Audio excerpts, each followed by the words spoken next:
Hello, শুনতে পাচ্ছেন সবাই? জি স্যার। স্যার ভালো জি আছেন? স্যার। এই তো হ্যাঁ, ভালো আছি। সবাই কেমন আছেন?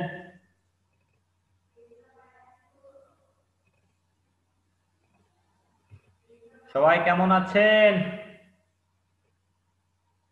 স্যার ভালো। আচ্ছা, ওকে। আচ্ছা, দেখেন আমরা হ্যালো, ভালো। আপনি কেমন আছেন? আছে উনি ভালোই আছে। আপনাকে কথা খুব একটা বোঝা যাচ্ছিল না, নেটওয়ার্কের মনে একটু সমস্যা। আচ্ছা, গতদিন কি ক্লাস করাইছিলাম মনে আছে সবার? একজন একটু আমার সাথে একটু কথা বলেন তো, গতদিন কি কি শিখাইছিলাম? আপনাকে একটা বাসার কাজ দেওয়া ছিল যে মোলার দ্রবণ একটি প্রমাণ দ্রবণ ব্যাখ্যা করো। গতদিন একটা বাসার কাজ দিয়েছিলাম, মোলার দ্রবণ একটি কি দ্রবণ? প্রমাণ দ্রবণ। তারপরে সেমিমোলার দ্রবণ, ডেসিমোলার দ্রবণ, এই জিনিসগুলো গতদিন আমরা ক্লাসে শিখিয়েছিলাম। আজকে আমরা দেখেন মোলার দ্রবণটাও শেষ হয়ে গেল, তাহলে আলোচনার বিষয় আজকে কি আছে? আপনাদের কাছে কি সিলেবাস আছে? 6 নম্বর অধ্যায়ে আর কিছু শিখতে হবে না, মোটামুটি আমরা এখন পরবর্তী কোন একটা অধ্যায়ে চলে যাব। আমরা কোন অধ্যায়ে যাব বলেন? 7 নম্বর অধ্যায়ে যাব কি? 7 অধ্যায় কি আছে আপনাকে সিলেবাসে আছে? একজন একটু কথা বলেন, কেউ একজন কথা বলেন, কে?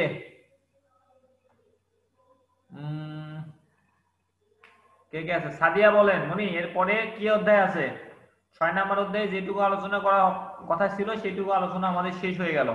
এখন এই 6 অধ্যায়ের পরে কি আছে সেটা কি আপনাদের জানা আছে? না স্যার, এই অ্যাসাইনমেন্টের জন্য তো 6 নম্বর অধ্যায় পর্যন্ত ছিল।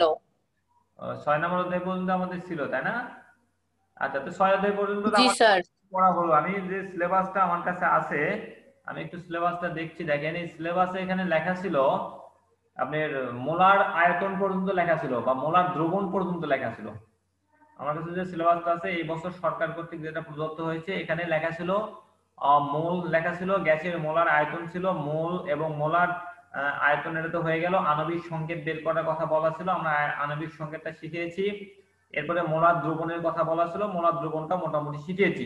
এইগুলা জিনিস আমাদের অন্তর্ভুক্তের বিষয় ছিল কত অধ্যায়ের? 6 নম্বর অধ্যায়ে।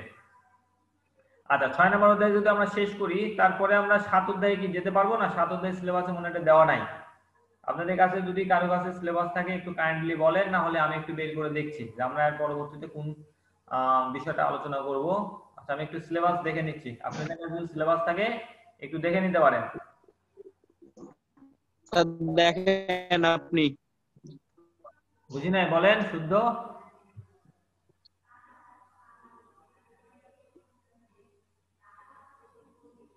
একটু স্যার দাঁড়ান, একটু হ্যাঁ, দেখেন। বুঝতে পারিনি, বলেন।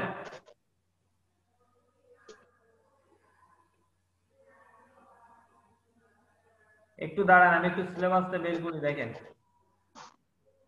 আপনাদের ছাত্র। স্যার বলতেছি আপনি দেখেন। হ্যাঁ হ্যাঁ, পেয়ে গেছি। দেখেন, আমাদের বিষয়বস্তু লেখা ছিল, পর্যায় সারণীটা শেষ হয়ে গেছে, 5 নম্বর অধ্যায় শেষ হয়ে গেছে আমাদের। 6 নম্বর অধ্যায়, হ্যাঁ 6 নম্বর অধ্যায়ের মোটামুটি দেখেন আমাদের 6 নম্বর অন্তর্ভুক্ত বিষয়গুলো ছিল, এটা তো আমরা বললাম অন্তর্ভুক্ত বিষয়টা শেষ হয়ে গেছে। এরপরে আমাদের কিছু লেখা আছে, পদার্থের অবস্থা, রাসায়নিক বিক্রিয়া শ্রেণীবিভাগ, হ্যাঁ পদার্থের পরিবর্তন 7 নম্বর অধ্যায়ে। হ্যাঁ আছে তো, 7 নম্বর অধ্যায়ে দেওয়া আছে। 7 নম্বর অধ্যায়ে আমাদের 4টা ক্লাস করতে বলা হয়েছে, এবং এখানে লেখা আছে পদার্থের পরিবর্তন, রাসায়নিক বিক্রিয়ার শ্রেণীবিভাগ, রেডক্স বিক্রিয়া এবং নন রেডক্স বিক্রিয়া, এবং এরপরে বাস্তব ক্ষেত্রে বা বাস্তব বা দৈনন্দিন জীবনে আমাদের সংঘটিত কিছু কিছু বিক্রিয়া আছে, এই বিক্রিয়াগুলো নিয়ে আমরা একটু আলোচনা করা শিখবো। আর বিক্রিয়ার যে ক্ষতিকর যে বিক্রিয়াগুলো আছে, এই বিক্রিয়াগুলো রোধ করার উপায় আছে, লাশ সাতালের নীতি আছে। তাহলে অন্তর্ভুক্ত বিষয় আমাদের মোটামুটি এই কয়টা জিনিসই আছে। এই কয়টা জিনিস আমরা একটু পড়ার চেষ্টা করব। একটু লক্ষ্য করেন, আমরা 7 নম্বর অধ্যায় শুরু করলাম আজকে। আমরা কত নম্বর অধ্যায় শুরু করব? 7 নম্বর অধ্যায় শুরু করবো। আমি একটু মুখে বলছি, সবাই একটু আমার সাথে একটু শেয়ার করেন, দেখেন একটু বুঝতে পারেন কিনা। আমরা প্রথমে যে জিনিসটা শিখবো সেটাকে বলা হয় রাসায়নিক পরিবর্তন। আপনাকে যেটা প্রথমে আছে পদার্থের পরিবর্তন। পদার্থের পরিবর্তন বলতে আপনারা কি বোঝেন? পদার্থের পরিবর্তন মানে মোটামুটি তো সবাই ধারণা আছে, তাই না? পদার্থের পরিবর্তন বলতে আমরা সাধারণত দুই ধরনের পরিবর্তন বোঝাই, একটা হচ্ছে পদার্থের ভৌত অবস্থার পরিবর্তন বোঝায়, আর একটা হচ্ছে পদার্থের রাসায়নিক পরিবর্তন বোঝায়। পদার্থের ভৌত পরিবর্তন বলতে আমরা কি বুঝি বলেন? কঠিন, তরল এবং গ্যাসীয় এই তিনটা অবস্থা বিদ্যমান থাকে। তাহলে কঠিন থেকে তরলে পরিবর্তন হবে, তরল থেকে আবার গ্যাসে পরিবর্তন হবে, এটাকে বলা হয় পদার্থের ভৌত পরিবর্তন। তাহলে রাসায়নিক পরিবর্তন কোনটা হবে?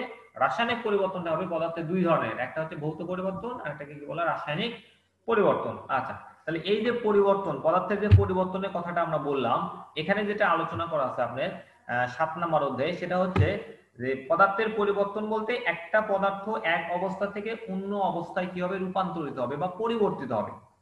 এখন এই যে পদার্থের এক অবস্থা থেকে অন্য অবস্থায় রূপান্তরিত হওয়া বা পরিবর্তিত হওয়া, এইটাকে আমরা বলবো পদার্থের পরিবর্তন অথবা পদার্থের অবস্থান পরিবর্তন।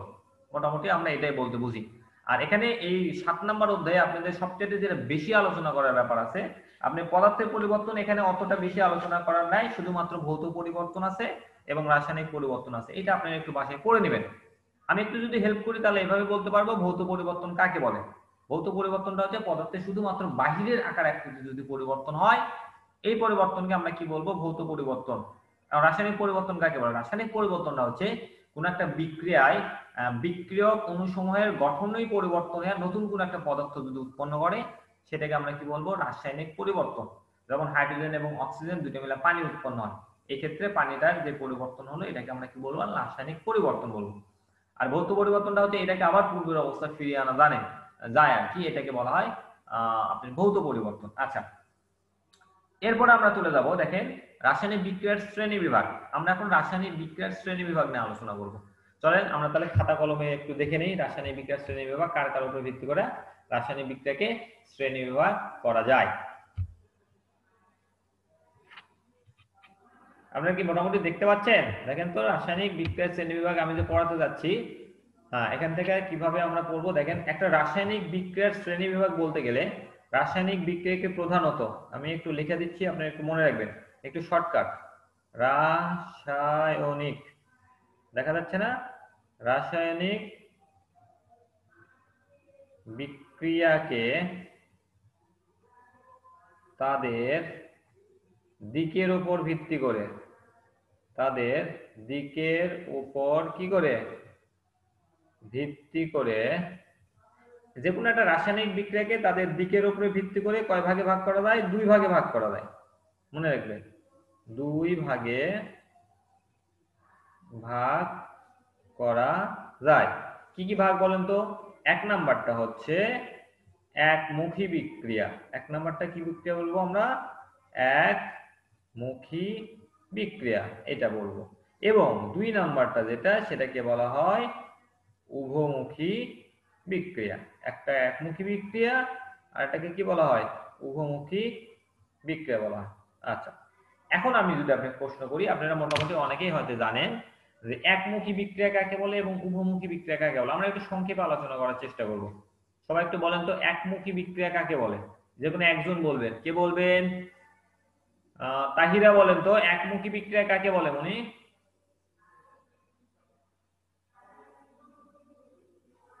হ্যালো তাহিরা, শুনতে পাচ্ছেন?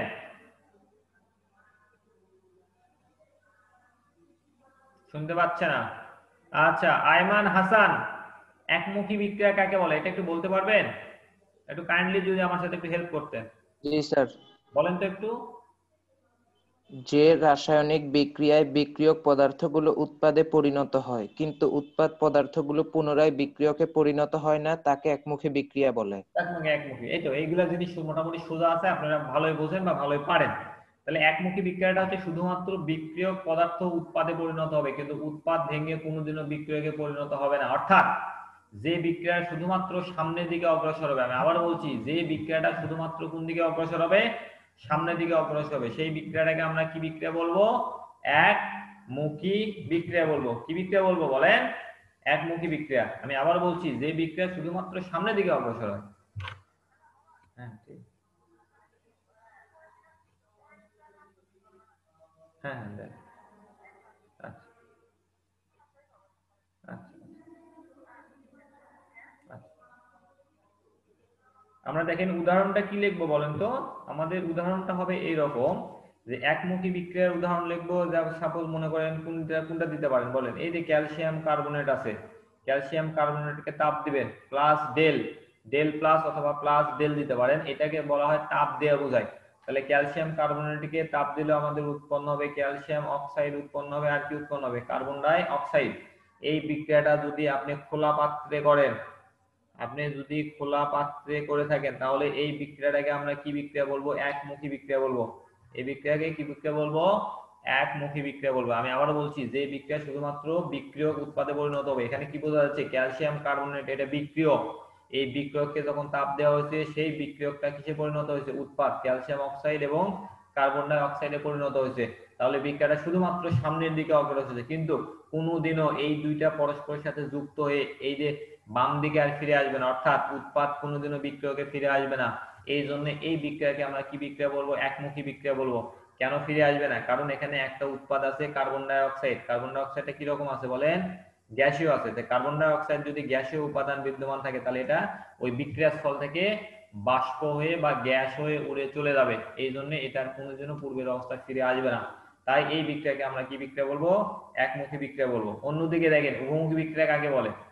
যে বিক্রিয়া একই সাথে বিক্রিয়ক উৎপাদে পরিণত হবে এবং উৎপাদ আবার পুনরায় বিক্রিয়কে পরিণত হবে, অর্থাৎ বিক্রিয়ক পদার্থগুলা পরস্পরের সাথে যুক্ত হয়ে উৎপাদে পরিণত হবে এবং উৎপাদ পদার্থ পুনরায় বিয়োজিত হয়ে বা পুনরায় পরস্পরের সাথে যুক্ত হয়ে আবার পূর্বের অবস্থায় ফিরে আসবে বা বিক্রিয়কে পরিণত হবে। এই বিক্রিয়াকে আমরা উভমুখী বিক্রিয়া বলবো।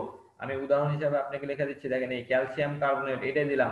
ক্যালসিয়াম কার্বনেটকে আমরা উভমুখী চিহ্ন দিয়ে এখানে প্লাস ডেল দিব, দিলে এখানে কি হবে? Calcium oxide plus carbon die oxide. এটা অবশ্যই আপনি বদ্ধ পাত্রে করবেন। কোন পাত্রে করবেন? বদ্ধ পাত্রে করবেন। তাহলে আমি কি আপনি বুঝাইতে পারছি একমুখী বিক্রিয়া কাকে বলে আর উভমুখী বিক্রিয়া কাকে বলে? এটা মোটামুটি শিখালাম, আমরা উদাহরণও দিলাম। তারপরে আরেকটা জিনিস একটু বলি, আপনি কিভাবে বুঝবেন যে এটা একমুখী বিক্রিয়া এবং এটা উভমুখী বিক্রিয়া। এটা চেনার বুদ্ধিটা হচ্ছে এই যে এখানে যে চিহ্নটা দেওয়া আছে, দেখেন যদি অ্যারো চিহ্নটা একদিকে দেওয়া থাকে, তাহলে এই বিক্রিয়াটাকে আমরা কি বলবো? একমুখী বিক্রিয়া বলবো। আর যদি এই যে দুই দিকে চিহ্নটা দেওয়া থাকে, তাহলে সেই বিক্রিয়াটাকে আমরা উভমুখী বিক্রিয়া বলবো। এটা হচ্ছে বিক্রিয়ার দিকের উপরে ভিত্তি করে। এরপরে আছে আমরা দেখেন 2 নাম্বার যেটা শেখার চেষ্টা করবো সেটা। আচ্ছা স্যার, হ্যাঁ, গ্যাস ছাড়া কি উভমুখী বিক্রিয়া সম্ভব না?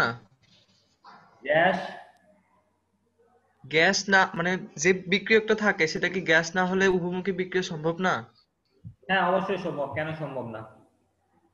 গ্যাস ছাড়াও উভমুখী বিক্রিয়া হবে না কেন? অনেক বিক্রিয়া দেওয়া আছে গ্যাস ছাড়াও উভমুখী বিক্রিয়া আছে, থাকতে পারে। এটা হচ্ছে উৎপাদ সমূহ পরস্পরের সাথে যুক্ত হয়ে যদি আবার পিছন থেকে ফিরে আসে, এটা যে গ্যাস হতে হবে এমন কোনো কথা নেই, তরল হলেও আপনি হবে।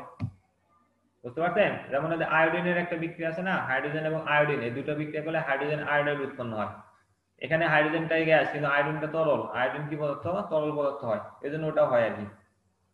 আচ্ছা, এরপর আমরা চলে যাব দেখেন বিক্রিয়ার তাপের পরিবর্তনের উপরে ভিত্তি করে বিক্রিয়াকে দুই ভাগে ভাগ করা যায়। কি বললাম বলেন? তাপের পরিবর্তনের উপর ভিত্তি করে, তাপের পরিবর্তনের উপর ভিত্তি করে কয় ভাগে ভাগ করা যায়? দুই ভাগে ভাগ করা যায়। এক নাম্বারটা মনে রাখবেন, একটা হচ্ছে তাপোৎপাদী, তাপোৎপাদী বিক্রিয়া। দুই নম্বরটাকে বলা হয় তাপ হারি বিক্রিয়া। কি কি বললাম বলেন? একটা হচ্ছে তাপ উৎপাদী বিক্রিয়া, আর একটা কি বলা হয়? তাপ হারি বিক্রিয়া। আচ্ছা, এই তাপ উৎপাদী বিক্রিয়া কাকে বলে এবং তাপ হারি বিক্রিয়া কাকে বলে, এটা আমরা এখন একটু দেখার চেষ্টা করব। তাপ উৎপাদী বিক্রিয়া আপনারা একটু বই পুস্তক পড়লে দেখতে পাবেন, যে বিক্রিয়ায় তাপ উৎপন্ন হয়, আমি আবারও বলছি, যে বিক্রিয়ায় তাপ উৎপন্ন হয় তাকে আমরা কি বিক্রিয়া বলবো বলেন? তাপ উৎপাদী বিক্রিয়া বলবো। তাহলে আমি আবারও বলছি, যে বিক্রিয়ায় তাপ উৎপন্ন হয় সেটাকে তাপ উৎপাদী বিক্রিয়া বলে, এবং যে বিক্রিয়ায় তাপ শোষিত হয় সেটাকে তাপ হারি বিক্রিয়া বলে। এখন একটা বিক্রিয়াকে তাপ উৎপাদী এবং তাপ হারি বিক্রিয়াকে কয় ভাবে লেখা যায় সেটা আমরা একটু শিখবো। কি দেখে বুঝবো যে উদ্দীপকের এই বিক্রিয়াটি তাপ উৎপাদী বিক্রিয়া, এবং কি দেখে বুঝবো যে উদ্দীপকের এই বিক্রিয়াটি তাপ হারি বিক্রিয়া, সেটা একটু লক্ষ্য করেন, দেখেন আমরা বুঝতে পারি কিনা। আগে আমরা প্রথমে তাপ উৎপাদী বিক্রিয়ার ক্ষেত্রে একটু আলোচনা করি। তাপ উৎপাদী বিক্রিয়ার ক্ষেত্রে আমি যখন আলোচনা করবো, আপনাকে একটা বিক্রিয়ার নাম লিখে দিলাম, নাইট্রোজেন প্লাস 3 অণু হাইড্রোজেন। খুব সহজ একটা বিক্রিয়া, উৎপন্ন হলে 2 অণু অ্যামোনিয়া, এইটা। তাহলে নাইট্রোজেন এবং হাইড্রোজেন, 1 মোল নাইট্রোজেন 3 মোল হাইড্রোজেন পরস্পরের সাথে যুক্ত হয়ে কি উৎপন্ন করছে? 2 মোল অ্যামোনিয়া তৈরি করছে। এই বিক্রিয়াটা একটা তাপ উৎপাদী বিক্রিয়া। তাপ উৎপাদী বিক্রিয়া হলে এখানে ডেল এইচ এর মান -92 কিলো জুল হবে। সবাই একটু লক্ষ্য করেন, এই যে ডেল এইচ, একটা বিক্রিয়ায় ডেল এইচ এর মান দ্বারাই বোঝা যাবে বিক্রিয়াটি তাপ উৎপাদী হবে না তাপহারী হবে, অন্য কোনো ভাবে বোঝা সম্ভব নয়। এখন প্রশ্নটা হচ্ছে ডেল এইচ এর মান যদি মাইনাস হয় তাহলে ওই বিক্রিয়াটাকে আমরা কি বিক্রিয়া বলবো? তাপ উৎপাদী বিক্রিয়া বলবো। আমি আবারও বলছি, যদি কোনো বিক্রিয়ায় ডেল এইচ এর মান মাইনাস হয় তাহলে ওই বিক্রিয়াকে আমরা তাপ উৎপাদী বিক্রিয়া বলবো। এখন এই তাপ উৎপাদী বিক্রিয়াকে আরো দুই ভাবে লেখা যায়, সেটা হচ্ছে দেখেন একটু লক্ষ্য করেন, এখানে নাইট্রোজেন লিখলাম, এখানে 3 অণু হাইড্রোজেন লিখলাম, উভমুখী চিহ্ন দিলাম, এখানে 2টা অ্যামোনিয়াও তৈরি করলাম। এই ডেল এইচ এর মান যদি না থাকে তাহলে এখানে মাইনাসটা ছিল সেটা সরাসরি প্লাসে পরিণত হবে 92 কিলোজুল। তার মানে এই বিক্রিয়াটাকে আমরা কি বিক্রিয়া বলতে পারি? তাপ উৎপাদী বিক্রিয়া বলতে পারি। এখানে যে বিক্রিয়াটা লেখা হয়েছে এই বিক্রিয়াকে আমরা কি বিক্রিয়া বলতে পারি? তাপ উৎপাদী বিক্রিয়া বলতে পারি। এটাকে আরেকভাবে লেখা যায়, সেটা হচ্ছে আপনি যদি নাইট্রোজেন লেখেন, 3 অণু হাইড্রোজেন লেখেন, এই তাপটা যদি আপনি বাম পাশে বিক্রিয়কের সাথে যোগ করে দেন তাহলে সেটা একটা প্লাস থাকলে এই পাশে একটা মাইনাস হবে, -92 কিলোজুল, 2টা NH3 এইভাবে লেখা যায়। তাহলে আপনি একটু খাতায় দেখলে দেখতে পাচ্ছেন, একটু লক্ষ্য করলে বুঝতে পারছেন যে একটা তাপ উৎপাদী বিক্রিয়াকে আমরা কয় ভাবে লিখতে পারি। একটা তাপ উৎপাদী বিক্রিয়াকে আমরা টোটাল 3 ভাবে লিখতে পারি। এক নাম্বারটা হচ্ছে নাইট্রোজেন হাইড্রোজেন মিলে অ্যামোনিয়া তৈরি করে, এখানে ডেল এইচ এর মান -92 কিলোজুল থাকবে। যদি মাইনাস দেওয়া থাকে তাহলে সেটাকে কি বলা হয়? তাপ উৎপাদী। আর ডেল এইচ এর মান না দেওয়া থাকলে সেটা প্লাস হয়ে যাবে, এবং ওই ডেল এইচ এর মান না দেওয়া থাকলে যে মানটা পাওয়া যাবে ওটা যদি বিক্রিয়কের সাথে লেখা হয় তাহলে এখানে মাইনাস দেবো। তাহলে এই 3 ভাবে একটা তাপ উৎপাদী বিক্রিয়াকে লেখা যায়। এখন আমরা চলে যাব তাপহারী বিক্রিয়ার ক্ষেত্রে। আমরা কোথায় চলে যাব বলেন? তাপহারী বিক্রিয়ার ক্ষেত্রে। বলেন তো তাপহারী বিক্রিয়া কাকে বলে? আমরা যদি তাপহারী বিক্রিয়াটা লিখি তাহলে এইভাবে লিখবো, তাপহারী বিক্রিয়া। এই তাপহারী বিক্রিয়ার উদাহরণটা আমরা এইভাবে দিব, দেখেন নাইট্রোজেন প্লাস অক্সিজেন, নাইট্রোজেন আর অক্সিজেন বিক্রিয়া করে 2NO, নাইট্রোজেন মনোক্সাইড উৎপন্ন হয়। এই বিক্রিয়ায় ডেল এইচ এর মান আসবে +180 কিলোজুল। তাহলে যদি কোনো বিক্রিয়ায় ডেল এইচ এর মান প্লাস আসে তাহলে সেই বিক্রিয়াটাকে আমরা কি বিক্রিয়া বলবো? আমি আবার বলছি, যদি কোনো বিক্রিয়ায় দেখেন ডেল এইচ এর মান প্লাস আসছে তাহলে সেই বিক্রিয়াকে আমরা কি বিক্রিয়া বলবো? আমরা তাপহারী বিক্রিয়া বলবো। এই তাপহারী বিক্রিয়াকে আরো দুই ভাবে লেখা যায়। কি কি ভাবে লেখা যায়? আপনি যদি লেখেন নাইট্রোজেন আর অক্সিজেন দুইটা বিক্রিয়া করলো, আমি 2NO দিলাম, এই যে ডেল এইচ এর মান যদি এখানে উঠায় দেই তাহলে প্লাস আছে এখানে, ওটা এখানে আসলে কি হয়ে যাবে? মাইনাস হয়ে যাবে, 180 কিলোজুল। কি হয়ে যাবে? 180 কিলোজুল হয়ে যাবে। আবার যদি আপনি চিন্তা করছেন যে এখানে আমি এটা এই পাশে পার করব তাহলে সেটাকে লেখা যায় নাইট্রোজেন অক্সিজেন প্লাস 180 কিলোজুল, এরো চিহ্ন দিব, দিয়া 2NO। এই একটা তাপ উৎপাদী বিক্রিয়াকে 3 ভাবে লেখা যায়, একটা তাপহারী বিক্রিয়াকেও কয় ভাবে লেখা যায়? 3 ভাবে লেখা যায়। আমরা মোটামুটি তাপ উৎপাদী এবং তাপহারী বিক্রিয়া লেখার নিয়মটা শিখলাম। আপনারা মানে একটা বিক্রিয়া যদি দেওয়া থাকে, দিয়া এখানে যদি বলা থাকে উদ্দীপকের বিক্রিয়াটি তাপ উৎপাদী বিক্রিয়া না তাপহারী বিক্রিয়া শনাক্ত করো, তাহলে আমার মনে হয় আপনারা এখন এটা কি করতে পারবেন? শনাক্ত করতে পারবেন। এটা আমার একটা বিশ্বাস যে আপনারা এখন তাপ উৎপাদী না তাপহারী এটা শনাক্ত করতে পারবেন। ওকে, স্যার বলেন স্যার বলেন স্যার, আইমান তাপ হাসান উৎপাদী বলেন। বিক্রিয়া আর তাপহারী বিক্রিয়া কি সবসময় উভমুখী বিক্রিয়া হবে?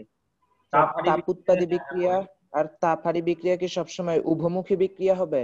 না না, একটা বিক্রিয়া তাপ উৎপাদী না তাপহারী হবে এটা উভমুখী হতেই হবে এমন কোনো কথা নেই। একমুখী বিক্রিয়াও তাপ উৎপাদী হতে পারে, একমুখী বিক্রিয়াও তাপহারী হতে পারে। বুঝতে পারছেন? আমি এখানে উদাহরণ জি, স্যার। হিসাবে দিলাম আর কি, কিন্তু ওইটাই যে আসবে এমন কোনো কথা নেই। সেটা একমুখী বিক্রিয়াটাও তাপ উৎপাদী বা তাপহারী হতে পারে। আচ্ছা, এরপর আমরা যে জিনিসটা শিখবো সেটা হচ্ছে ইলেকট্রন আদান প্রদানের উপরে ভিত্তি করে। দেখেন, ইলেকট্রন আদান প্রদান, আদান প্রদান মানে বোঝেন তো, ত্যাগ এবং গ্রহণ। ইলেকট্রন আদান প্রদানের উপরে ভিত্তি করে রাসায়নিক বিক্রিয়াকে দুই ভাগে ভাগ করা যায়, উপর কি করে? ভিত্তি করে। তাহলে ইলেকট্রন আদান প্রদানের উপরে ভিত্তি করে একটা রাসায়নিক বিক্রিয়াকে দুই ভাগে ভাগ করা যায়। এক নাম্বার ভাগটা হচ্ছে জারণ, এবং 2 নাম্বার ভাগটাকে কি বলা হয়? বিজারণ। তাহলে আমি কি কি বললাম বলেন? একটা জারণ বিক্রিয়া আর এটাকে বলা হয় বিজারণ বিক্রিয়া। এখন কোনটা জারণ এবং কোনটা বিজারণ এটা আমাকে একটু শিখতে হবে। জারণ বিক্রিয়া কাকে বলে? আইমান একটু বলতে পারবেন? আইমান, হাসান শুনতে পাচ্ছেন? বলেন তো জারণ বিক্রিয়া কাকে বলে, একেবারে সিম্পল ভাবে বলবেন।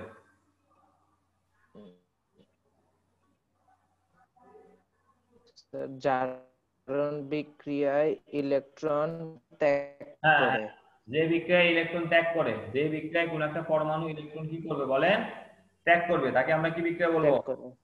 জারণ বিক্রিয়া বলবো। জারণ যে বিক্রিয়ায় ইলেকট্রন ত্যাগ করে জারণ মান বৃদ্ধি পায়। আমরা যদি জারণ মান দ্বারা করি, একটু পরে আমরা জারণ মান বা জারণ সংখ্যাটা শিখবো। এই জারণ সংখ্যা শেখার পরে আমরা এইভাবে বলতে পারবো যে কোনো একটা বিক্রিয়ায় কোনো পরমাণু বা আয়নের যদি জারণ মান বৃদ্ধি পায় তাহলে সেটাকে আমরা কি বিক্রিয়া বলবো বলেন? জারণ বিক্রিয়া বলবো। আমি আবারও বলছি, কোনো একটা বিক্রিয়ায় যদি জারণ মান কোনো একটা পরমাণু, আয়ন অথবা যে কোনো জিনিসের যৌগমূলক হলেও হতে পারে, যদি সেটার জারণ মান বৃদ্ধি পায় তাহলে সেই বিক্রিয়াটাকে আমরা কি বিক্রিয়া বলবো? জারণ বিক্রিয়া বলবো। যদি মানে জারণ মান বা জারণ সংখ্যাটা বৃদ্ধি পায়। আর যদি জারণ মান হ্রাস পায়, অর্থাৎ জারণ মান বা জারণ সংখ্যাটা যদি কমে যায় তাহলে সেই বিক্রিয়াটাকে আমরা কি বিক্রিয়া বলবো? বিজারণ বিক্রিয়া বলবো। কি বিক্রিয়া বলবো? বিজারণ বিক্রিয়া বলবো। ওকে, তাহলে জারণ বিক্রিয়া আমরা কি বললাম? ইলেকট্রন ত্যাগ। আর বিজারণ বিক্রিয়াকে কি বললাম? ইলেকট্রন গ্রহণ। আমি একটা উদাহরণ লিখে দিচ্ছি, একটু দেখেন। সবচেয়ে সিম্পল একটা উদাহরণ, আপনার বই পুস্তকে আরো বড় বড় উদাহরণ দেখবেন। সোডিয়াম আর ক্লোরিন, এই যে দুইটাতে বিক্রিয়া লেখা আছে, এই বিক্রিয়ায় কিন্তু একটা জারণ ঘটে, একটা বিজারণ ঘটে। আচ্ছা, আমি আলাদা করে লিখে দিচ্ছি। সোডিয়াম একটা ইলেকট্রন ত্যাগ করে, ত্যাগ করে সোডিয়াম প্লাস আয়ন গঠন করে, এটাকে আমরা কি বিক্রিয়া বলবো? জারণ বিক্রিয়া। এটা কেন জারণ বিক্রিয়া হলো? কারণ সোডিয়াম একটা ইলেকট্রন ত্যাগ করেছে। আমরা জানি যে একটা পরমাণু আয়ন ইলেকট্রন যদি ত্যাগ করে সেটাকে আমরা কি বিক্রিয়া বলবো? জারণ বিক্রিয়া বলবো। ওকে, তাহলে বিজারণ বিক্রিয়া কাকে বলে? বিজারণ বিক্রিয়া হচ্ছে এই যে একটা ক্লোরিন পরমাণু, তার সর্বশেষ কক্ষপথে ইলেকট্রন থাকে কয়টি? 7টি।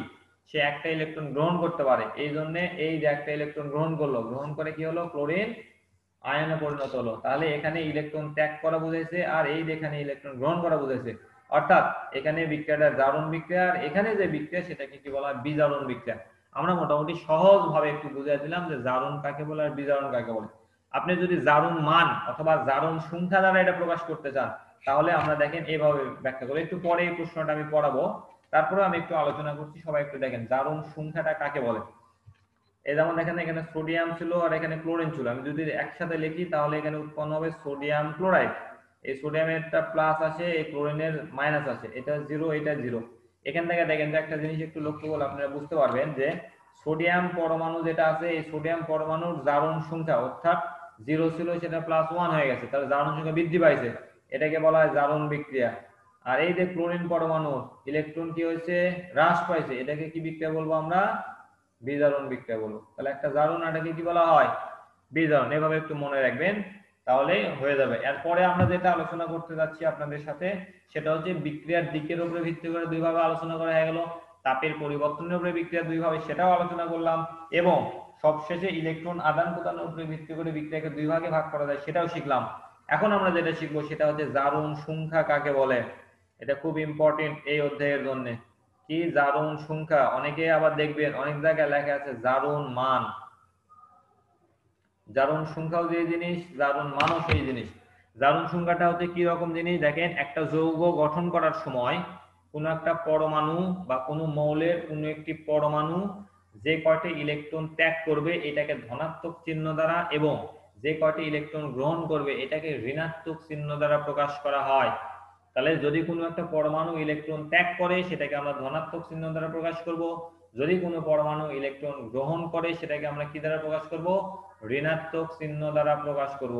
এই যে ধনাত্মক এবং ঋণাত্মক চিহ্ন দ্বারা যে প্রকাশ করা হয়, এই ধনাত্মক এবং ঋণাত্মক চিহ্ন বা সংখ্যাকে আমরা জারণ সংখ্যা বা জারণ মান বলবো। সাপোজ কোন একটা পরমাণুর উপরে জারণ মান দেওয়া আছে +2, অর্থাৎ তার জারণ সংখ্যা কত? +2। তাহলে বোঝা যাবে সেই মৌলটি ওই যৌগ গঠনকালে 2টি ইলেকট্রন কি করেছে? দান করেছে বা ত্যাগ করেছে, এই জন্য জারণ মান আসছে প্লাস।